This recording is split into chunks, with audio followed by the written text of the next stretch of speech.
Bienvenidos a nuestro podcast Conexión PwC. Hoy estamos aquí junto a Francisco Duque, quien es el director de Innovación, Investigación y Desarrollo de la Superfinanciera. Mi nombre es Eduardo Savera, yo soy el socio de gestión de riesgos de actualidad de PwC. El tema que vamos a tocar son las nuevas normatividades relacionadas con los programas de autoevaluación de capital y autoevaluación de liquidez. Bienvenido, Francisco. Hola Eduardo, muchas gracias por la invitación. Para nosotros desde la Superintendencia estos escenarios son muy importantes para poder contarle a la industria y ustedes también lo que estamos viendo en materia de regulación, de supervisión, de nuevos desarrollos e innovaciones. Muchas gracias, Francisco. Justamente hablando del sector financiero, nosotros hemos trabajado en un estudio que se llama Valor en Movimiento. Valor en Movimiento habla sobre las implicaciones que tienen todos los temas relacionados con geopolítica, temas de inteligencia artificial, temas de regulación, y también nos habla del posible crecimiento que tiene el sector financiero. Y para ponerte un ejemplo, en América Latina actualmente, en el 2023, tenemos alrededor de 0,4 trillones de dólares que genera esta industria. Sin embargo, al 2035 estamos esperando que esto cambie a 0,49 trillones de dólares, lo cual es un crecimiento importante. Pero esto no se logra únicamente, digamos que a nivel de las compañías, también es necesario involucrar, digamos, a los reguladores dentro de estos puntos. Por eso para nosotros es sumamente importante poder conversar contigo sobre los temas relacionados en la autoevaluación de liquidez y la autoevaluación de capital. Estas dos nuevas normas que tienen una implementación en enero de 2028 y un primer informe en junio del 2028 con información a diciembre del 27. Entonces, como primera pregunta nos gustaría conversar contigo un poco, más allá de lo que tiene establecido la normatividad, ¿cuáles son esas expectativas del regulador frente a la implementación del PAC y el PAL? Bueno, Eduardo, la pregunta es muy buena y tenemos que hacer como un poco de historia en este tema. Si bien el año pasado con la circular 21 sacamos la normativa o la regulación expedita acerca de qué es el programa de autoevaluación de capital y programas de autoevaluación de liquidez, e incluso actualizamos lo que tenemos nosotros de esquemas de pruebas de resistencia. Esto no es algo que comenzamos a trabajar desde el año pasado con las entidades y con el sistema financiero. En el año 2015, un decreto incorporado en el 2555 le permitió a la Superintendencia Financiera pedir capital por riesgos a las entidades que conforman el sistema financiero. Y esto es importante tenerlo presente. ¿Por qué? Porque ese año también hicimos la transición desde una supervisión por cumplimiento a una supervisión basada en riesgos. Y desde ese momento comenzamos a hablar con las entidades del sistema financiero de diferentes temas que no habíamos venido teniendo en cuenta hasta el momento. Los temas particulares comenzamos a hablar de apetito de riesgo. ¿Qué quiero decirte con apetito de riesgo? Es cuánto riesgo estás dispuesto a asumir de acuerdo a tu modelo de negocio. Comenzamos a hablar también de pruebas de estrés, es decir, bueno, si el negocio llega a fallar, ¿cuánto capital o cuánto dinero adicional necesito? Pero más allá de eso también comenzamos a hablar de, oiga, usted necesita un capital adicional porque de acuerdo a su modelo de negocio, probablemente el dinero que tiene en capital o en liquidez no va a ser suficiente. Y en esa medida, durante los últimos 10 años, habíamos venido construyendo una narrativa con todo el sistema financiero en donde les estamos diciendo permanentemente, esto por ahora es una mejor práctica, pero a futuro se va a volver obligatorio. ¿Y qué nos pasó en este momento? Pues el año pasado dijimos, listo, ya va a ser obligatorio, pero vamos a tener un periodo de transición. ¿Qué quiere decir obligatorio? A partir de enero del 2028 hasta enero del 2029, ustedes van a tener un plazo para poder hacer esos cálculos. ¿Y qué son esos cálculos? Tengo un EPR listo, que un EPR no es que me pruebe resistencia, que diga de acuerdo a su modelo de negocio cuál puede ser el peor escenario, pero también hágase un programa de autoevaluación de capital particular que le diga a usted cuánta plata va a necesitar en caso que se llegue a generar un problema y cuánta plata necesitas para tener tu modelo de negocio al día. Y un programa de autoevaluación de liquidez que diga cuánto dinero líquido necesitas en caso tal de un problema o para también llevar a cabo tu modelo de negocio. Entonces, con esas tres normas les estamos diciendo, tenga presente que de ahora en adelante no solamente estamos hablando del capital regulatorio, sino que estamos hablando también en términos de tu modelo de negocio. ¿Por qué? Porque todas las entidades son diferentes. Y aquí vamos a lo siguiente. Les estamos diciendo, en octubre del 2026 envíeme el plan de implementación. en enero del 2028 comience a implementarlo, no de manera oficial, no de manera exigible, pero a partir de enero del 2029 ya esto es exigible para ustedes. Entonces comiencen a prepararse para una conversación que ya se venía dando desde hace mucho rato, y esta conversación en términos de lo que dispuso el Comité Basilea de Supervisión Bancaria y convergencia a los mejores estándares regulatorios internacionales que ha venido desarrollando Colombia desde hace muchos años. Perfecto, ahí un poco para de pronto entrar un poquito más en los requerimientos que nos trae, digamos, estas nuevas normatividades. ¿Cuáles serían esos mínimos requeridos? Teniendo en cuenta que, lógicamente, dentro de todas las normas de la superintendencia hay un principio de proporcionalidad, pero ¿cuáles son esos mínimos requeridos que ustedes como regulador esperan que las entidades cumplan? Importante tenerlo presente por parte de las entidades, y me parece súper relevante hablar de proporcionalidad. ¿Por qué? Porque no le vamos a pedir lo mismo a una entidad grande, sistémica, con operaciones en el exterior, interrelacionada, que tenga productos complejos, que una entidad pequeña, pues que básicamente se dedica a un solo producto. Entonces, en este momento, ¿qué es lo que nosotros esperamos de todas las entidades? Lo primero, gobierno.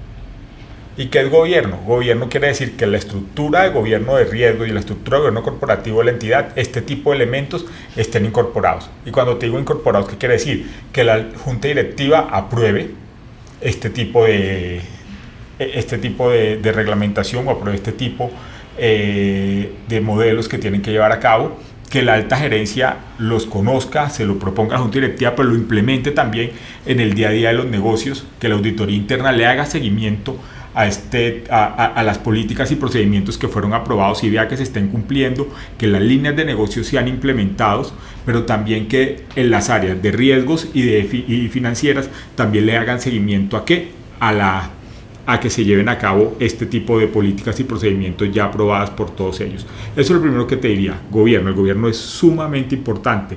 Lo segundo que pediríamos nosotros, cuando los supervisores entren a analizar estos planes de implementación y y la implementación como tal del mismo, que sean coherentes y consistentes. ¿Con qué? Con el modelo de negocio y con el apetito de riesgos. Si de alguna manera una entidad dice, no, es que yo voy a crecer, no sé, 25% anual, pero el programa de autoevaluación de capital, programa de autoevaluación de liquidez no te muestran algo coherente con esto, pues de una vez la superintendencia, que les va a decir, no señor, así no es, se devuelve, lo hace mejor, o de lo contrario, porque también tenemos la facultad, vamos a pedirles capital a ustedes. ¿Por qué? Pues porque eso que usted me está diciendo no es coherente ni consistente.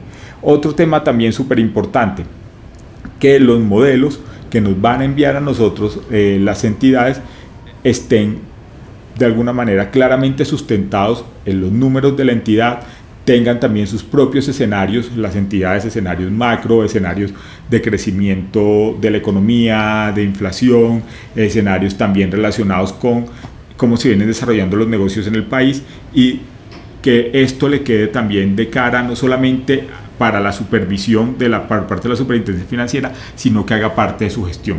La idea de esto no es más allá de un requerimiento regulatorio, es también una herramienta de gestión hacia las entidades. ¿Por qué? Porque ya estamos hablando de Pilar 2 de Basilea, no estamos hablando de venga, cúmplame con una solvencia mínima o con un indicador de riesgo de liquidez mínimo. Estamos diciendo es Pilar 2 de Basilea 3, ¿qué quiere decir esto? Autogestión por parte de las entidades. Usted es consciente de su modelo de negocio, usted es consciente de los riesgos que está asumiendo, entonces teniendo en cuenta eso, gestiónese y calcule lo que usted necesita para poder funcionar bien. Perfecto. Y ahí, un poco frente a lo que comentas, tendría dos preguntas específicamente. Una estaría asociada a dónde ustedes, digamos, o qué modelo de buena práctica de pronto se podría mirar en otras jurisdicciones que ustedes consideran buena práctica, pero adicionalmente también, ¿qué separa una entidad donde ustedes tengan una confianza en que se está haciendo un buen trabajo y de pronto alguna otra entidad en la cual ustedes soliciten como temas adicionales? Okay. Vamos entonces por partes. Buenas prácticas. A nivel internacional hay diferentes jurisdicciones que se caracterizan por eso. ¿Nosotros qué hemos hecho? Nosotros hemos hecho un estudio bastante amplio acerca de qué estamos viendo en otros países. Por ejemplo, los europeos tienen una metodología de evaluación de entidades bastante buena y bastante interesante, y esto puede ser una buena práctica. Aquí en Colme tenemos diferentes entidades internacionales que se han traído esas prácticas, no solamente internacionales sino también locales, y eso nosotros ya sabemos exactamente cómo hacia dónde va. Entonces, hemos hablado Banco Central Europeo, hemos hablado con la Autoridad Bancaria Europea, hemos hablado también con las autoridades bancarias del Reino Unido, conocemos también a los reguladores de OSFI. El modelo de supervisión que se usa hoy en Colombia fue traído con unos expertos que trabajaron en OSFI en Canadá, que es la Superintendencia de Bancos de Canadá, y con ellos hemos trabajado gran parte de lo que tenemos hoy día. Entonces ahí hay un buen referente. Hemos visto también cómo se hacen estas pruebas en países como Estados Unidos y hemos hablado con la FED también para conocer. Entonces referentes hay muchos. Y lo central, Basilea, nosotros somos parte del Comité Bancario de Basilea, el Comité de Supervisión Bancaria de Basilea, y esos referentes se encuentran allá. Son documentos públicos y que se pueden venir a trabajar por parte de las entidades. 2. ¿Qué entidades nos generan confianza o una buena práctica? Mira, nosotros en el año 2014 tomamos la decisión de cambiar la supervisión que teníamos de supervisión de cumplimiento a supervisión basada en riesgos.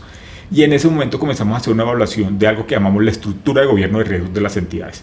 Y esa estructura de gobierno de riesgos está compuesta por la junta directiva, la alta gerencia, la auditoría interna, el área de gestión de riesgos, el área de análisis financiero, el área de cumplimiento regulatorio y todas las áreas que se encargan del desarrollo de los negocios. Entonces, en ese caso, ya la superintendencia tiene un concepto definido y que ha venido trabajando los últimos 12 años acerca de qué área es buena, qué junta directiva está comprometida, está metida en el negocio, conoce exactamente, aprueba las políticas, los procedimientos y los límites, cómo estos han llegado y se han implementado a través de la alta gerencia, si las áreas de riesgos tienen modelos, no tienen modelos, qué tipos de modelos han venido trabajando, si calculan, cómo han venido calculando el capital por riesgo o la liquidez por riesgo, cómo las áreas de cumplimiento también se han venido comprometiendo con las diferentes medidas que ha venido expidiendo la superintendencia financiera. Entonces, de alguna manera, si esa estructura de gobierno de riesgos nos han venido generando confianza, ya sabemos hacia dónde, con qué entidades vamos a venir trabajando. Eso no nos quita a nosotros la necesidad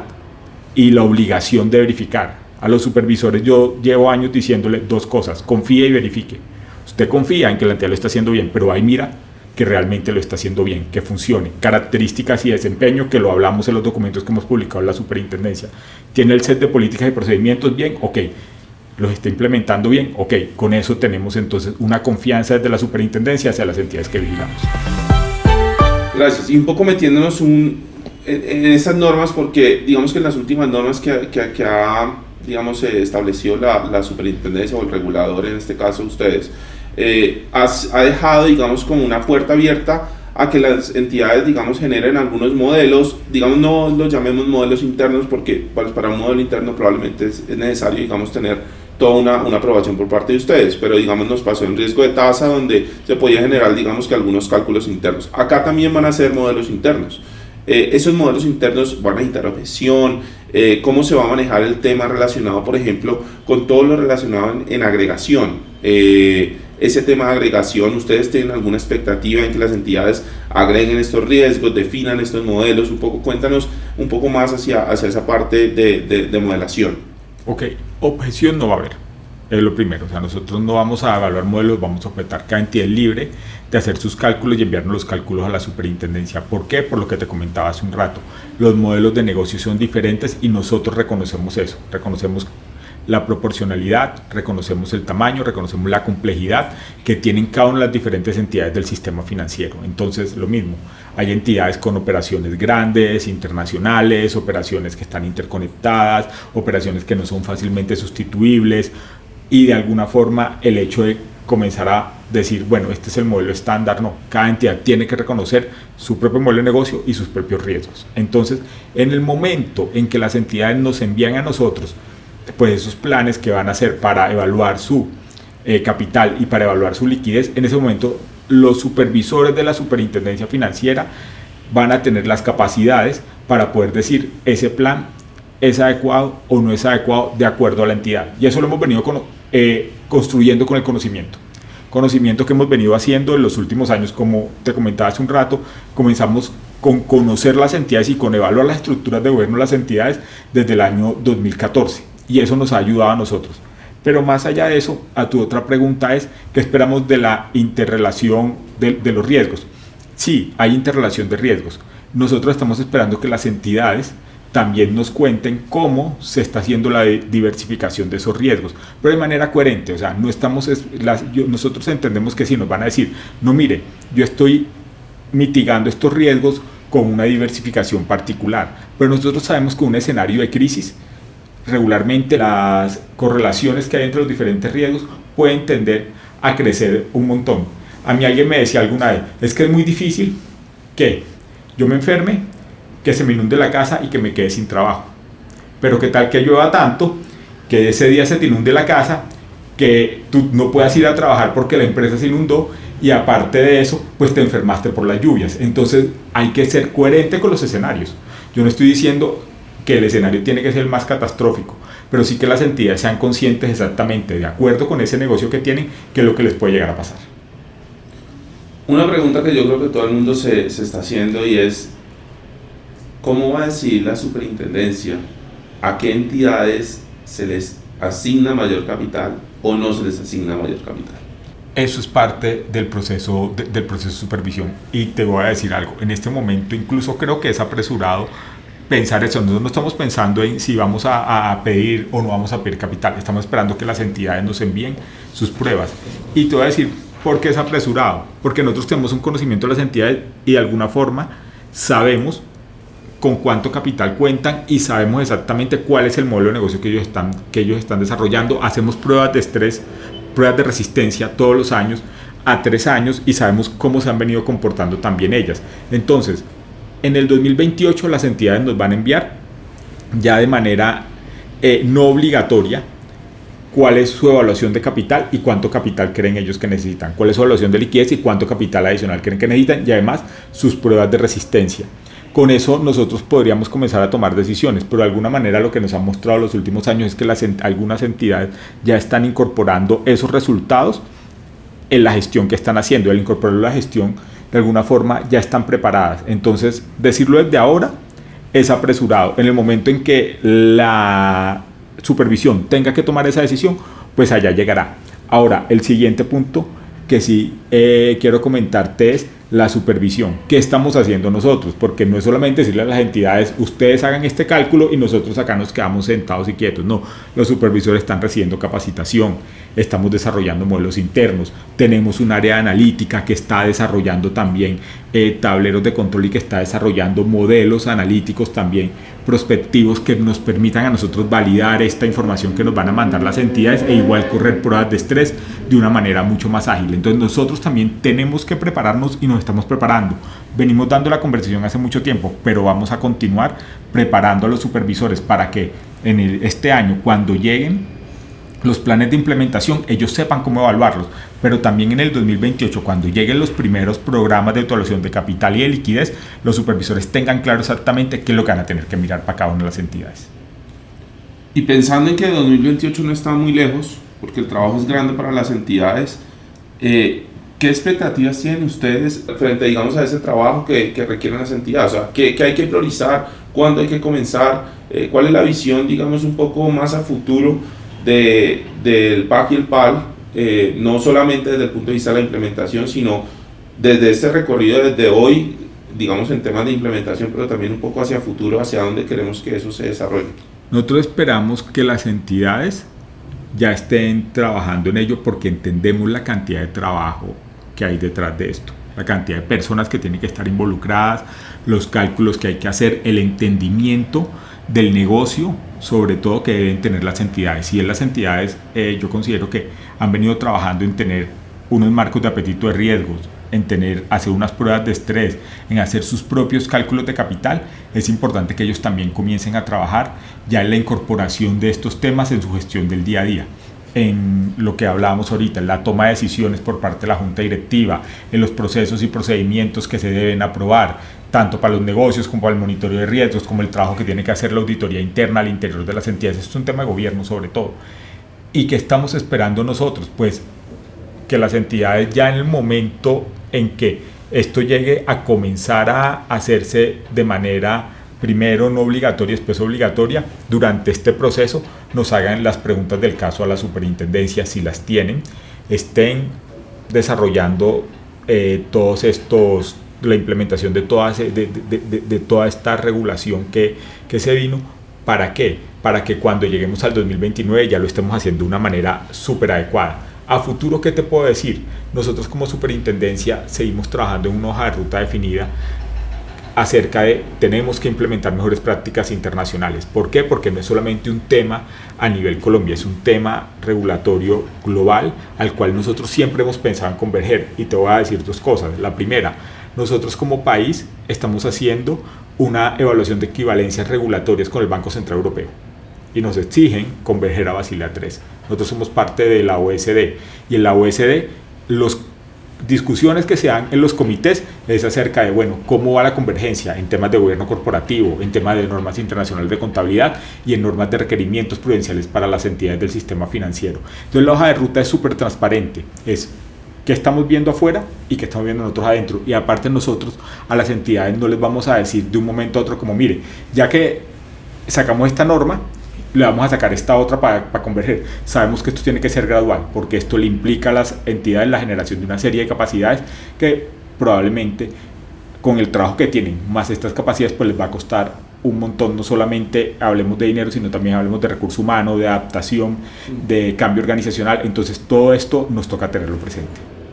Bueno, Francisco, muchísimas gracias por este espacio. Y si ustedes quieren ahondar un poco más en los temas, pueden seguirnos en la página web de nosotros, en Valor en Movimiento. Es un estudio que tenemos actualmente de la visión del sector financiero hacia el 2035. Eduardo, gracias por la invitación y muy pendientes a lo que necesiten.